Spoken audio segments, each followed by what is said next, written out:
Hey, it's Mark Andrews with episode 11 of OCFOA Plays of the Week. Hey, we got some great plays this week from action in Orange County. Let's get going. All right, let's talk pass interference and specifically offensive pass interference. We covered this in one of our earlier plays of the week, but let's talk about it again. Here's the rule. Here's some of the rules regarding pass interference. There's a lot of them. If you're not looking at Rule 7-5 repeatedly, you need to, because this is, there's a lot there. Anyway, the rule that prohibits pass interference is 7-5-10, and it simply says it is forward pass interference if any player of A or B who is beyond the neutral zone interferes with an eligible opponent's opportunity to move toward, catch, or bat the pass. So those restrictions apply equally to A and B. Notice it says forward pass interference. We can't have pass interference on a backward pass. Remember that. And then 758 goes on to clarify a little bit. Pass interference restrictions on a legal forward pass begin for A, with the snap, and B, when the ball leaves the passer's hand. So that means that if we have a legal forward pass beyond the line of scrimmage, remember it has to be beyond the line of scrimmage too, a screen pass behind the line of scrimmage, there are no, these restrictions don't apply, okay? But if we have a pass that goes beyond the line of scrimmage, then A cannot contact a B player. He can't block him. Otherwise, it's offensive pass interference. Those restrictions that you see in 7-5-10 begin at the snap for the offense. All right, let's take a look at this play. Watch the two receivers up at the top of the screen. All right, so I'm going to run that little back here a little bit. So the player here is about to engage his defender. Watch right there. There's the engagement. The ball has not been received by the receiver, and we've got this action right here going on. That is forward pass interference, and we've got to pick it up. Back judges, you need to see this. Flank officials, you can get this as well. Now, if this contact occurs, of course, after the pass is received, it's not a problem. He's simply blocking. But before the pass is received, this is offensive pass interference. Should be a 15-yard penalty, and we're replaying the down. Moving on. Okay, sticking with our PI theme here. This play we discussed defensive pass interference. So let's take a look at the formation. We've got a balanced formation. So head linesman has the wide receiver on his side and the tight end. The back judge has this tight end on the line judge side, and the line judge has the wide receiver on his side. If this back were to go into beyond the line of scrimmage, the flank that he moves toward would have him as well. All right. Also notice the ball is on about the 17-yard line. This is kind of nervous time for back judges.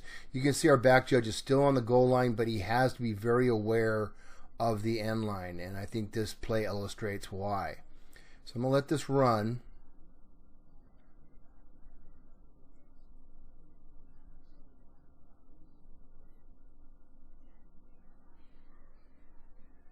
Oh boy. Okay, we've got a flag. The flag is for defensive pass interference. We'll talk about that in just a second. And we have a potential catch in the corner of the end zone. So let's talk about what's wrong here. Okay. The contact appears to me to be pretty marginal. I don't think this rises to the level of PI, but I'm not on the field, so I don't like making those kind of judgments. What I can judge is the fact that this official is actually on the field. He is not on the line, the sideline. He's not going to be able to judge, out of bounds, which is his responsibility here, right? The other thing I'm concerned with is the back judge is not on the end line. Okay, so again, we're going to the end line and nobody's there to cover it. So watch what happens. Okay, looks like we have a potential reception there, and still our back judge is not in a great position to view this, and neither is our head linesman. He's on the field of play, and he should be on the sideline. Okay, now you can see this foot is definitely out of bounds. We don't know at this point whether we have a catch and that other foot in bounds. Let's take a look at it from the... actually, I'll make one more point here. This is the back judge's ruling. He has to decide whether that catch was made while that foot was in bounds. And watch what he does. He's looking at the headline. He points at the head linesman. And our head linesman is making the situation worse by being 3 yards on the field. And he rules touchdown from there. This is a tough sell, guys. I'm not saying they got this wrong. I'm just saying you try to sell this from this position is almost impossible. So let's go to the end zone view. I think we get a better look at some things here. Now, this may be one of the reasons our back judge was late. He's distracted by something on the other side of the field, and the snap is imminent. We can't let this happen, guys. Watch, he doesn't even know the ball is snapped. Look at that. Caught him unaware. He starts moving. That may be why he was late. Okay, now here's the action that the head linesman ruled was PI. I just don't see it. This is a little hand fighting, but again, I didn't see the whole thing, so I'm going to let that go. Okay, here's the ball coming in. There's the reception, maybe. Now this is where the back judge needs to be planted on that back line, ruling on this catch, whether he's got possession, is not bobbling it. Now we see the foot down right here. So if he were in position and if he judged that the receiver possessed it, then this would be a solid call for a touchdown. But we can see that the next foot down is definitely out of bounds. I don't know that my head linesman can see that, and he's in the middle of throwing a flag. So there are a lot of problems here. Positioning, timing, and knowing who is supposed to make this call. That back judge should be making this call one way or the other, and it certainly shouldn't be the head linesman making it. All right, moving on. All right, this next play, I've had this happen. I've done this myself, and I'm just warning all of you not to do this. Let's just take a look at the play, and then we'll talk about what happens and what not to do. So we're going to have a little screen pass out here to the flat, and watch the runner. And we got a flag. I think you probably all saw the face mask. If you didn't, face mask foul.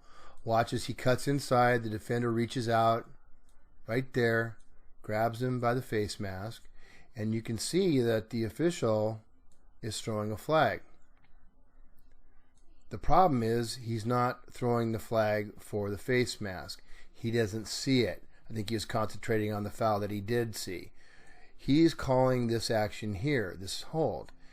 Well, everybody else on the crew saw this foul. Even the guy on the other side of the field saw it. But they all passed on throwing a flag because they assumed that this flag was for the personal foul for grasping and twisting the face mask. So don't do that. If you see a foul, particularly a safety foul, anywhere on the field, throw a flag. You can always, just tell the referee, I have the same foul as the other guy. Same is true for fouls. If you're a flank official and you see PI and you see the back judge throw, and you decide, well, he got it, so I'm not going to throw. And then it turns out the back judge is throwing for something completely different, and maybe it's on the offense. So we could have had offsetting fouls, and now you've passed on this obvious DPI. Just don't assume. Throw the flag, and then clean it up afterwards when you talk with your referee and your crewmates. All right, moving on. All right, from time to time in this video series, we've talked about hurdling, and generally I show you examples of hurdling that were not called. And what I'm going to show you here is an example of an act that is not hurdling but is called, and they pick it up. It's great. First of all, remember, what's the definition of hurdling, right?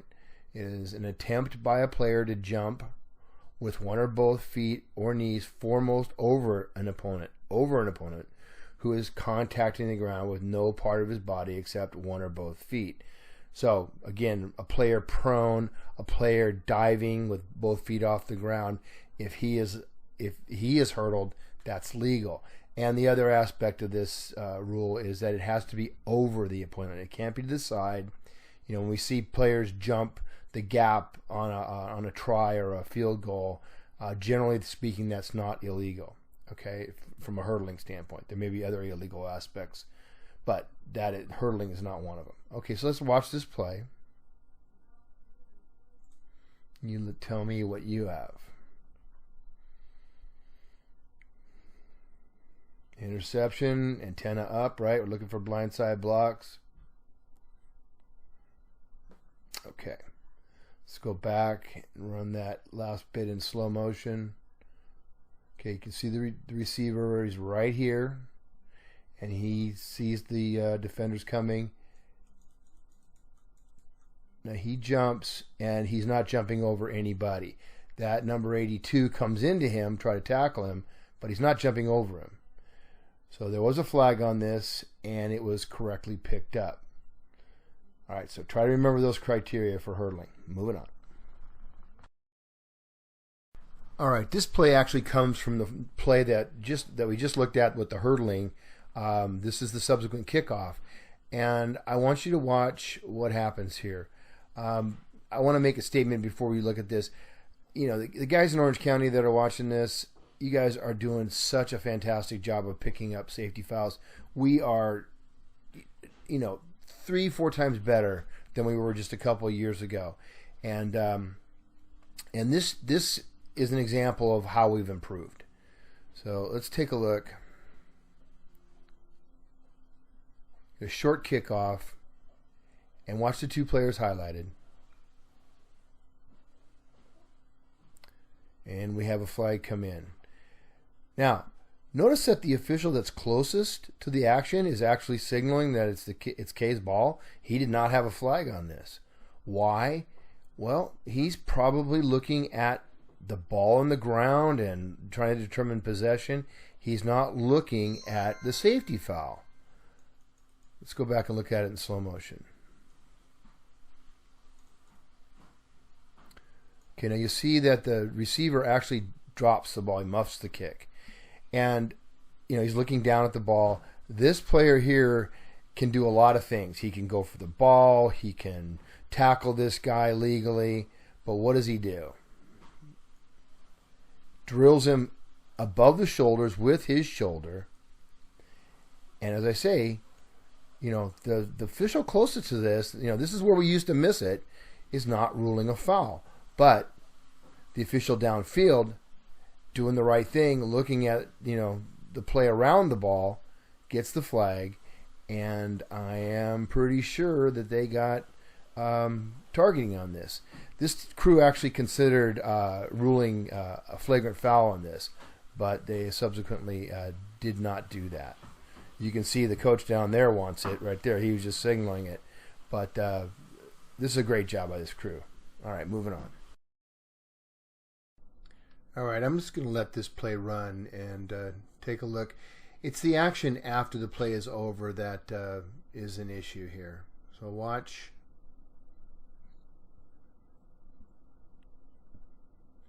Runner finally goes out of bounds. Okay, I hope you all saw that. Now, I'm a headlinesman. I've had this happen to me. Should a player do this? He just wants to get back in the game.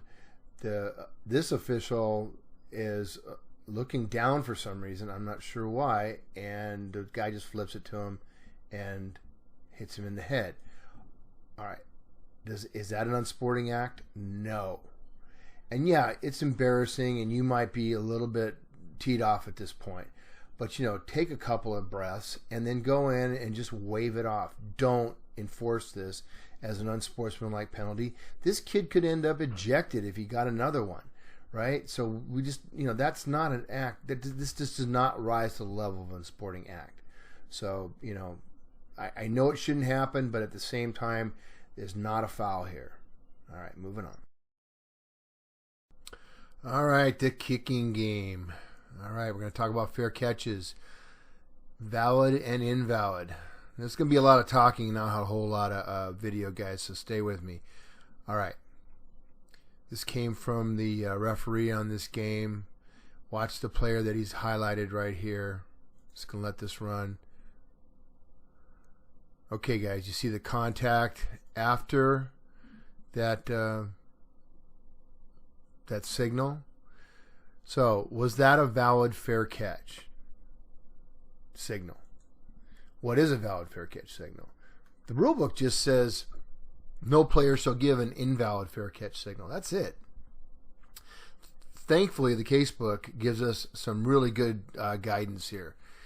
Talks about 3 situations, A, B, and C here, where the R1 signals with the extending and holding an arm above his head, so it's not moving, partially extending and waving one hand in front of his face, fully extending and laterally waving both hands above his head or in front of his body without extending one hand at arm's length, and D, extending and laterally waving one arm at full length above the head. So the ruling is that those first 3 are invalid. Only that last one is a valid fair catch signal. It's very specific. So that's an arm straight up and then waving side to side. Anything else is considered invalid. And why are we making that distinction? Because if you give an invalid fair catch signal, you're not protected. So let's take a look at this one again.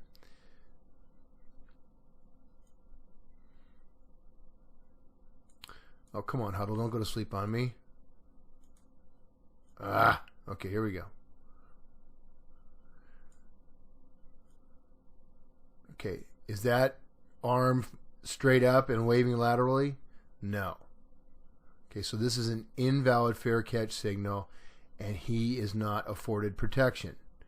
Now, so that hit right there is not illegal. I don't know what Huddle's doing here. If he had a valid fair catch signal at that point, then we would have an immediate dead ball as soon as the player received the ball. So, right there, plays over. Now, anything that happens after that is a dead ball personal foul. But that's only if you give a valid fair catch signal. So, because this is an invalid fair catch signal, we're not going to afford this player protection. Now, there is a 5-yard penalty that is associated with giving an invalid fair catch signal. Typically, we don't enforce that. We simply kill the play and we move on. All right? But that is in your arsenal. If you wish to, if you think it's something overt or blatant, then you can also mark off 5 yards against R for the invalid fair catch signal. All right, I hope that all makes sense. Let's move on. All right, so on this play, we're going to see a flag thrown for something that is not there, and this is a very good official that does this. So I think it's just a matter of he didn't see the entire play, and that's so important when you're judging a foul. You have to see all the action involved if you're going to rule. If you don't see it, don't throw it. You see the flag come out, and what he ruled here was that we had a block below the waist on the receiver there on the right side of the screen. Watch what happens. He slips down. All right, let's break this down. So if you'll notice that initially the receiver isn't really doing anything, and then he sees the quarterback scramble, so he starts to contact the defender high. Okay, now a block below the waist, the initial contact has to be below the waist. So because the initial contact is above the waist, anything that happens below the waist subsequent is not illegal. Now, could we make an argument for a hold here? Maybe. I don't see it, but that's the only foul that it could possibly be. It's not a block below the waist. Here we see it from the end zone. Let's talk about why he probably missed this.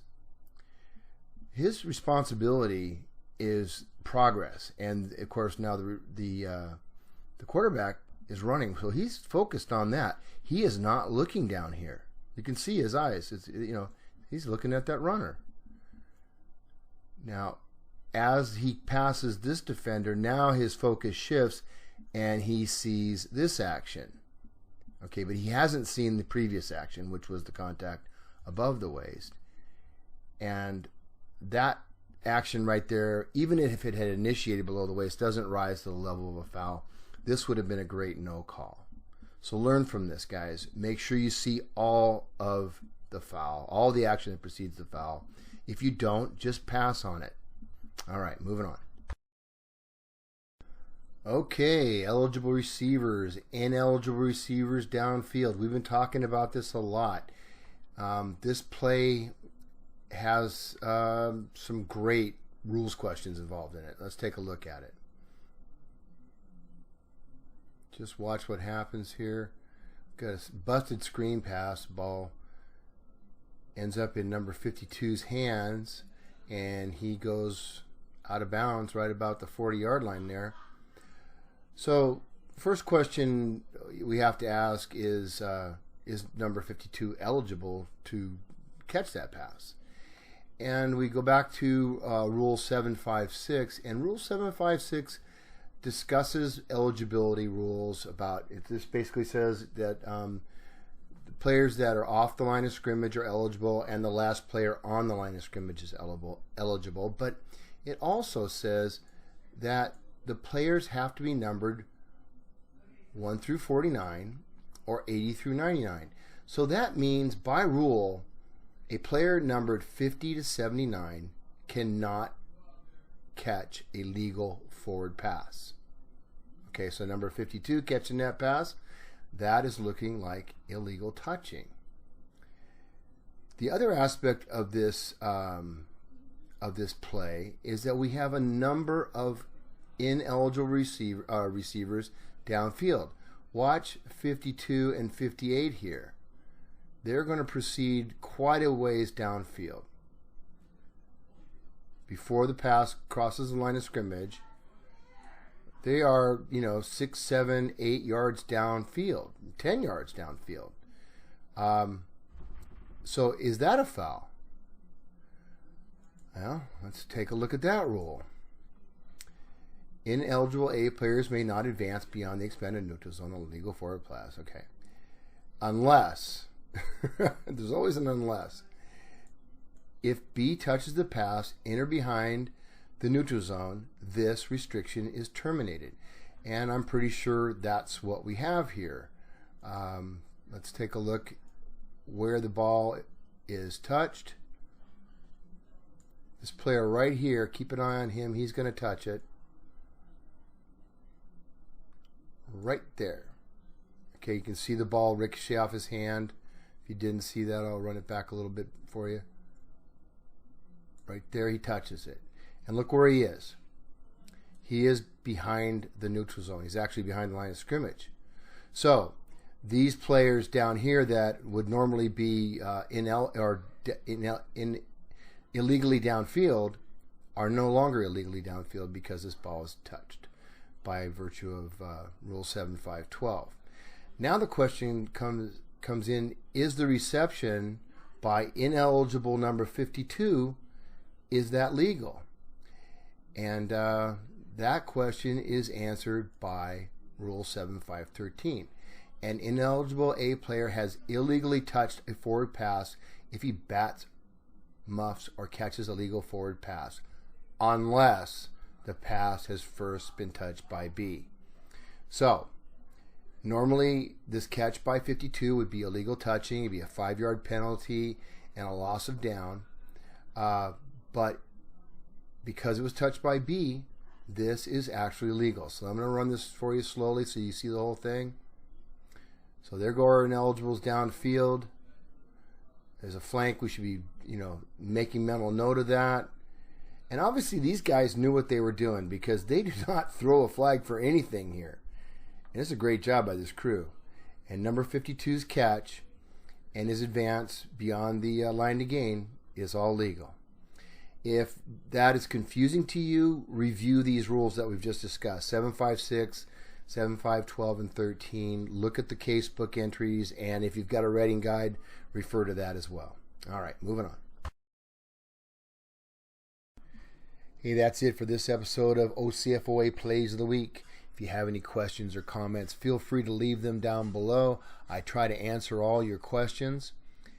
If you like my videos, please subscribe to my channel. I've set a personal goal of getting 1,000 subscribers. So if you like it, subscribe. If you're already subscribing, maybe tell your friends about me, and hopefully we can get that 1,000 subscriptions. Just click on my picture if you want to subscribe. If you want to view any of the previous episodes of the week, just click on the link in the upper left-hand corner. This is Mark Andrews, signing off.